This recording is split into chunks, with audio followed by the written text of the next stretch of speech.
Welcome to the Regula Young Group's Seller Series. In this episode, we're talking about understanding the new contracts and obligations with Chris Lange from Lange Law. Hi, Chris, how are you? Howdy. I'm good. Yourself? Good. For sellers who haven't followed the rule changes closely, what are the biggest changes in the new offer to purchase on PDS? There's lots of changes, but the biggest change is that sellers are now promising way more than they ever have. Historically, sellers didn't have to promise anything.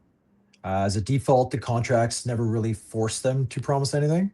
Now the contract, as a default, makes them promise things about that all the systems will be in proper working order, that permits were pulled during their ownership for any work that required permits, that water bills have been paid, just to name a couple standard promises that are now in the offer that weren't there before. Right. Historically, people who have bought in the past, it's different. It is drastically different than it was ever before. And sellers need to understand that as a default in this contract, where they're promising so much, they have to look into these issues, make sure that they're not putting themselves at risk by promising something that they're not able or willing to promise. And where they don't want to promise it, they remove it. Because this contract's built and contemplated for these promises to be removed. Right. It's okay to remove the promises. You don't have to leave the default. But they're now there and they should be addressed at the very beginning. Yeah. And I like how when you remove it, like it kind of like makes the buyer more aware that, hey, we're going to take this out, right? So then the buyer is more thoughtful about what they want to get into.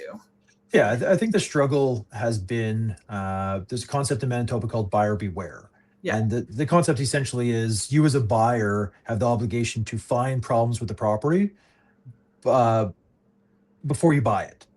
Well, as a buyer, from a practical perspective, how much time do you have in that property? How much time do you have to look at the issues and to kick the tires, essentially?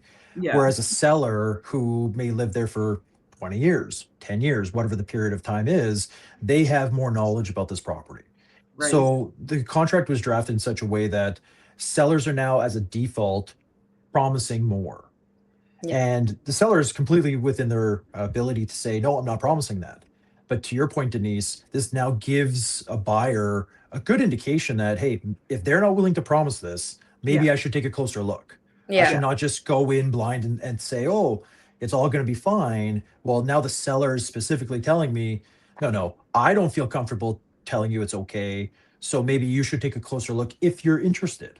Yeah, exactly. So now it gives the buyer the it's not explicit where they're saying, oh, I didn't pull permits, as an example.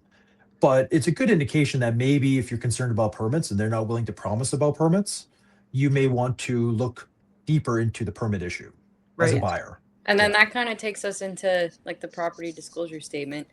Sure.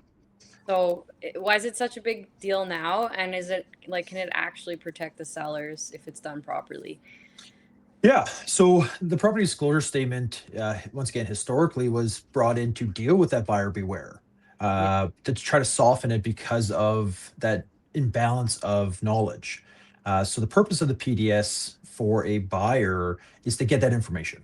Yeah. The new drafting of the property disclosure statement has a seller promising some pretty explicit statements. They're no longer based strictly on knowledge. So the questions that they're answering are not, to the best of my knowledge, this is what is going on. It is, all permits have been pulled. The water is drinkable, as an example. Whatever those promises are, they're more positive, saying that there is no problem with this property.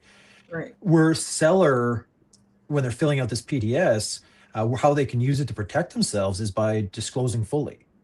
So previously, the property disclosure statements were criticized because you would go in and you would indicate that I don't know of an issue. And a lot of sellers would go in, honestly, not knowing of a problem, but a buyer would read that statement and say, well, there's no problem. Right. And now when the problem did come up, because unfortunately they do, a buyer wants to now sue the seller for these issues. Well, the new property disclosure statement where a seller completes it and goes through it uh, and does so honestly and fully, it'll protect them. So if a seller goes in and says, look, I don't know. I don't know if this property is fine. I don't know if there's any cracking behind the walls because I've never looked. I've owned the property for 5 years. Basement was finished. I've never looked. They can say, I don't know, and provide that explanation. A buyer who gets that property disclosure statement and reads that, if there are cracks behind those basement walls and they find that problem out after possession, what are they going to sue on? The fact that the seller said, I don't know if everything's okay? Once again, it creates a red flag for the buyer to look closer at the property. Right. If your seller is wanting to say correct, because that's the other option in the property disclosure statement, there are no cracks behind the walls that are not readily visible, right? That's essentially the question. If they're wanting to say correct, this property disclosure statement, which is different than the previous one, imposes an obligation on the seller that they've made reasonable efforts that statement is true. So it's not just that they sit there and say, well, I don't know of any. I've never had a problem, so I'm going to say correct. No. Has to be a positive step that they've taken that's reasonable to confirm that statement. And what that does is now it gives a much stronger claim to the buyer that they're going to rely on in saying, hey, everything's okay with this property, right? So if a seller wants to say correct and they want to protect themselves, because you could say correct, you could do everything reasonable, but still be wrong. They just have to show, well, what did I do to say it was okay? Right. What positive step did I take? Did I go around the house? Let's say, as an example, I'm in a house that's 5 years old and basement's finished. I finished the basement myself. I've never had any problems with the property. I see no signs of shifting. I have no red flags of any problems behind the walls. And right before I fill out the PDS, I do a walk around. I go in the basement, I check to see if there may be indications that there could be any shifting or cracking or things of that nature. And if there isn't, based on that whole history that I've seen the property, I did the basement and it's a newer home, I feel now confident saying there's no cracking behind those walls. Right. I'll give you a different example. I currently live in a house that was built in 1950. I never finished the basement. I've never seen behind those walls. Because my house doesn't have waterproofing and things like that, I've had water in my basement. I've never looked behind those walls. Am I going to now go and do a walk around and say, oh, I don't see any issues with the property, and say, well, there's nothing happening behind those walls? No, because I've lived in it for 10 years. It's 70 years old, and who knows? Right. So for me to make that statement that correct, there's no cracking behind those walls, I have to take probably a bigger step, a bigger investigation into that issue. Once again, it's always based on that reasonable standard. Doesn't mean that I'm doing everything I can. Doesn't mean I've exhausted all options. It doesn't mean that I've torn the walls off and put them back up to look at it. But I have to do something where I feel confident saying, yeah, correct. There's nothing behind those walls that's going on there. Right. So there's a positive obligation when you're trying to say correct in these PDSs. And it's perfectly fine, once again, to say, I don't know. And a seller can say, I don't know. And in my example, what I would say is, I don't know if there's any issues behind the walls. I've had water in my basement in the past. I haven't seen any signs of shifting. The south wall was removed at one point, and there were no signs of cracking. Yeah. And give that explanation. And once again, now if a buyer relies on that, moves forward, and if I've been honest, now they can't come back at me because of the honest things I've said, right? They had the notice. They know exactly what I said. I haven't promised them that anything is perfectly fine. And now if they try to make a claim against me, their claim is based on me telling them it's not okay.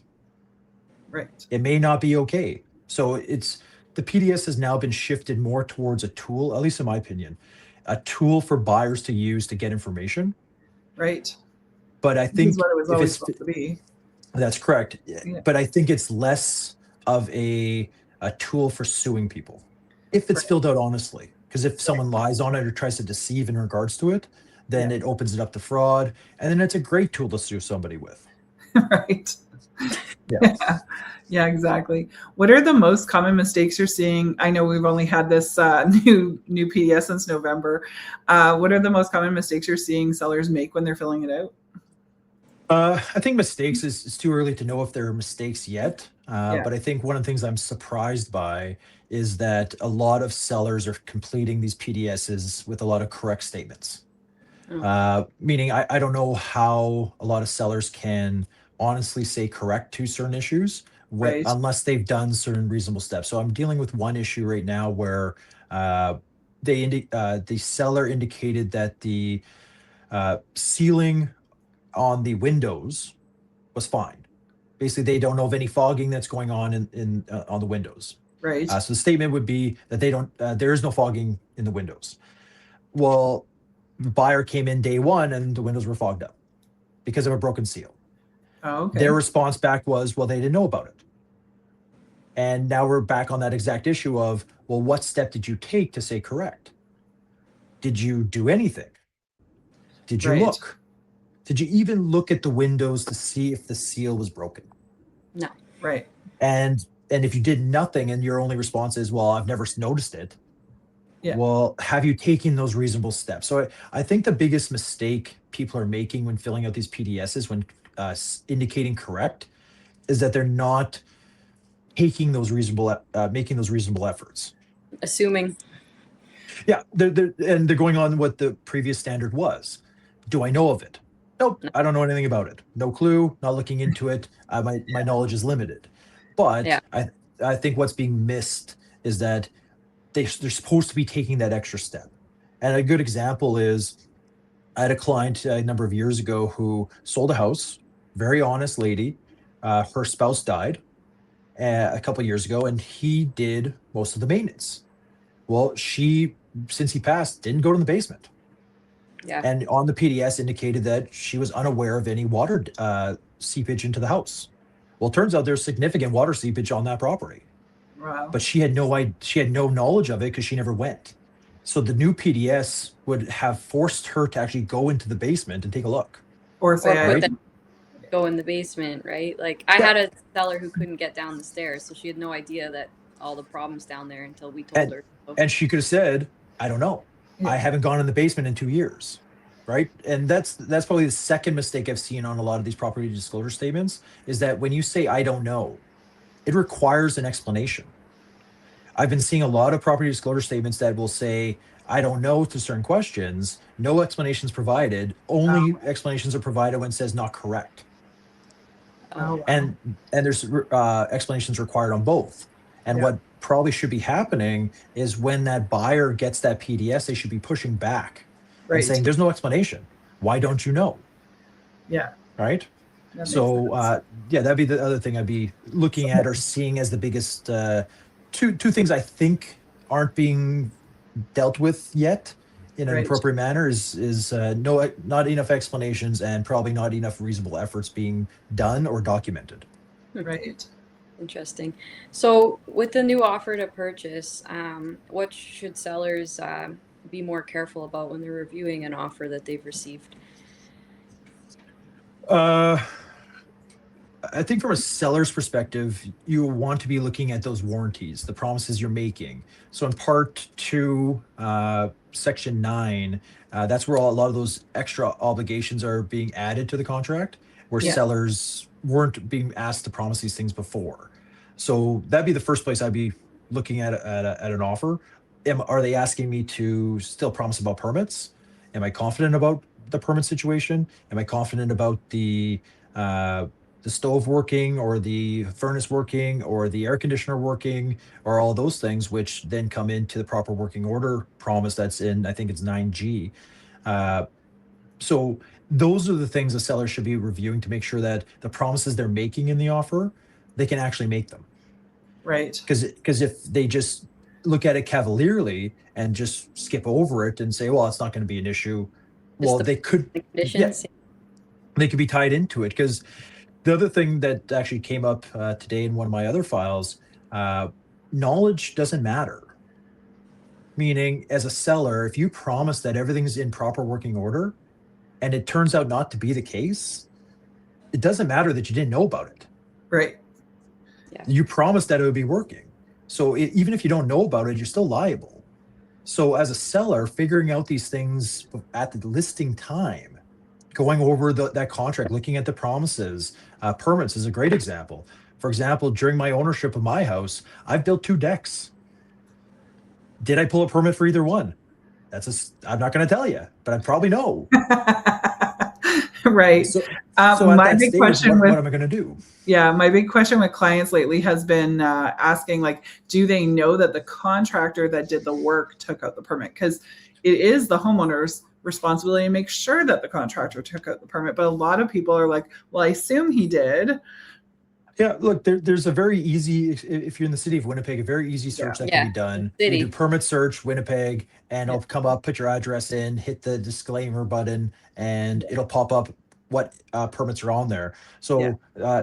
look, perfect example. I had a renovation done in my basement. It was for a bathroom, and I had my contractor who does a lot of stuff in my house come and do the framing and tile work and everything else. I had a plumber who came in who's related, and I had my father come in who's an electrician. Yeah. About 2 weeks into the job, they all went really quick. They're about to close everything up, and I came in and asked, "So when's the inspector coming in?" And they all looked at me like I was crazy because no one bothered to pull a permit. Oh no. So I had to stop the project and say, no, we got to go pull permits and address this issue. So assuming the contractor's pulling the permits is not a good practice. No. Because they may not. You may be assuming, unless you've actually told them to do it and they've confirmed that they've done it, it may not be something they've even thought of. Right. Yeah. I always tell people, if it's not in the contract that they're going to pull the permits, I would not be assuming anything. Yeah. So confirming it. So usually from a perspective of a seller, when they're looking at the contract and they may be making those assumptions, it would be, look, did you do any work in this property during your ownership? Yeah. If it's in the city of Winnipeg, do the search. Are the permits on there for the work that you did? And if not, maybe you want to pull back on that promise. Right. Exactly. Yeah. And just, we do a lot of rural real estate. And I do find like some municipalities won't disclose, like if I call, but they'll disclose if the seller calls, right? So they'll talk to the seller. Oh no, you didn't pull a permit for this, or this permit's open, or whatever. But they won't tell the realtors that, right? So yeah, it can be a lot harder when we're working in the rural area to confirm that. I feel like a lot of people don't know what they're supposed to pull permits for. I've come across. I know. I did a whole podcast. There isn't like really a big refer to that. Yeah, there's not really a big they don't really advertise like, hey, when you do this, you need a permit. So it's just it is not something that's well known. And I think if we go back to the PDS and this contract, where previously there's a question in there that talked about permits and whether you had knowledge about it or anything of that nature. And I think often sellers would go, well, I don't know if I needed a permit, so you just say no, because my knowledge was that I didn't know. Yeah. Now, given those reasonable efforts, you have to actually look. Like when I talk about those decks, a good example is the decks of a certain height need permits. Decks that are lower don't. Yeah. So did you need a permit? Well, what height was it? Right. Things of that nature. So it ties into you no longer can be ignorant to that issue. And I think the issue is that it's complicated. It's not easy to find. Yeah. And that's why I'm often surprised when everyone says, yeah, I pulled all the permits. Right. When they may not even know what permits they needed to pull. Exactly. Like here's another good example of a permit I didn't pull. I put up a shed. Yeah. Didn't pull that permit. Well, this isn't being broadcast anywhere, right? No. Yes. On the RM of Brokenhead, any renovation over $5,000 requires a permit. Like, I had no idea. Yeah. Well, and that's the thing with permits. It is an ongoing issue. It is an issue that has exploded in the city of Winnipeg over the last 5 years. It is something that will continue with this new offer being at the forefront. But I think it's something that is hard to know if certain work needed a permit or not. And that's why I think, going back to your initial question, what does a seller have to look out for when reviewing these contracts is to make sure that they're not promising something that they don't know the answer to. Right. And if they've done work and they didn't pull permits for it and they're not sure that they should have pulled permits for it, what they should do is remove that promise. And here's a good reason why. Most buyers aren't going to sue.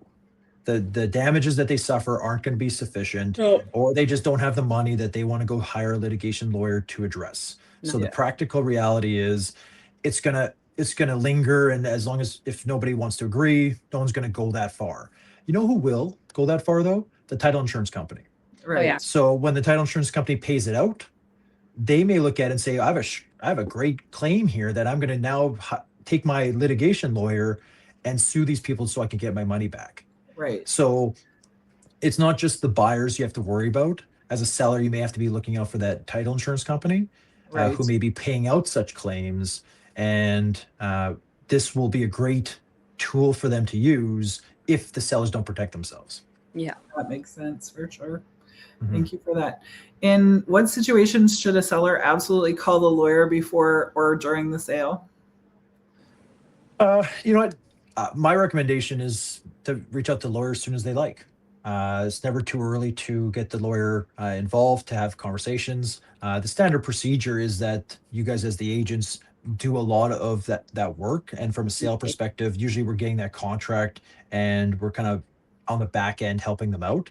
But there's a great advice that I've read from a lawyer out in BC, where he suggested to every client that getting the lawyer involved at the beginning of the process is a great idea, just because there may be clauses that need to be drafted. There may be concepts that haven't been thought through. There may Right. be a provision that can be added to this contract that just hasn't been thought out.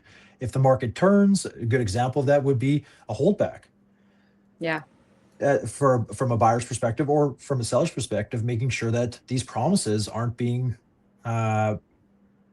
problematic for you in the future. Right. Like maybe I just don't want to make the promise, especially in a seller's market. I think that's one of the other things I found very surprising, is that I've not seen a lot of promises removed from these contracts. You're Sellers not are seeing a promising. lot. Oh, I'm wow. not. I'm seeing a lot of contracts where the seller's promising all the things in the contract, even though you can correct me if I'm wrong. I feel like it's still a seller's market. It is still a seller's market. So I feel like I have seen a lot of stuff being removed on the houses I've been showing.